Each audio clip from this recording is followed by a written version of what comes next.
થયા અને સાવરકુંડલાના ગ્રામ્ય વિસ્તારમાં પણ ધોધમાર વરસાદ પડ્યો। ભારે વરસાદથી સાવરકુંડલાના ખેતરો પાણી થયા છે। સાવરકુંડલા શહેરની નાવલી નદીમાં પૂરની સ્થિતિ બની છે।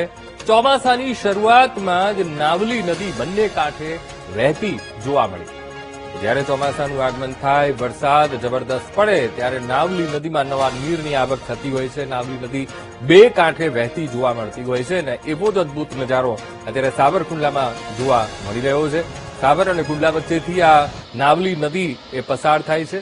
નાવલી નદીના મનમોહક દ્રશ્યો એ સામે આવ્યા। સાથોસાથ વરસાદ પડતા ખેડૂતોમાં પણ ખુશીની લહેર જોવા મળી, કારણ કે કેટલાક ખેડૂતોએ તો વાવણીની શરૂઆત પણ કરી દીધી હતી। વાવણીના શ્રી ગણેશ તેમણે માંડી દીધા હતા અને એ વચ્ચે આ વરસાદ પડતા ખેડૂતોની ચિંતા હવે ઘટી ગઈ છે।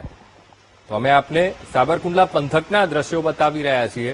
ચોમાસાની શરૂઆતમાં જ નાવલી નદી બે કાંઠે વહેતી થઈ છે।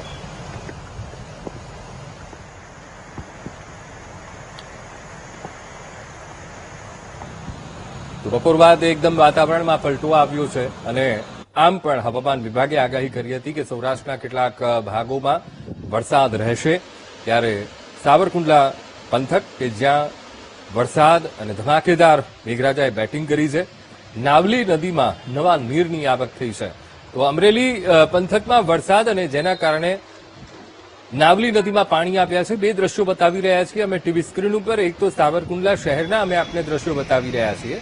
ધીમી ધારે વરસાદ પડી રહ્યો છે, આખો માહોલ વરસાદી બની ગયો છે અને આ તરફ નાવલી નદીના પણ અમે આપને દ્રશ્યો એ બતાવી રહ્યા છીએ। શહેરની વચ્ચેથી આખી આ નાવલી નદી સાવરકુંડલા અને સાવર અને કુંડલાને અલગ કરે છે। આ નાવલી નદી અને નાવલી નદી બે કાંઠે વહેતી થઈ છે। લોકો એને જોવા માટે પણ ઉમટ્યા હતા।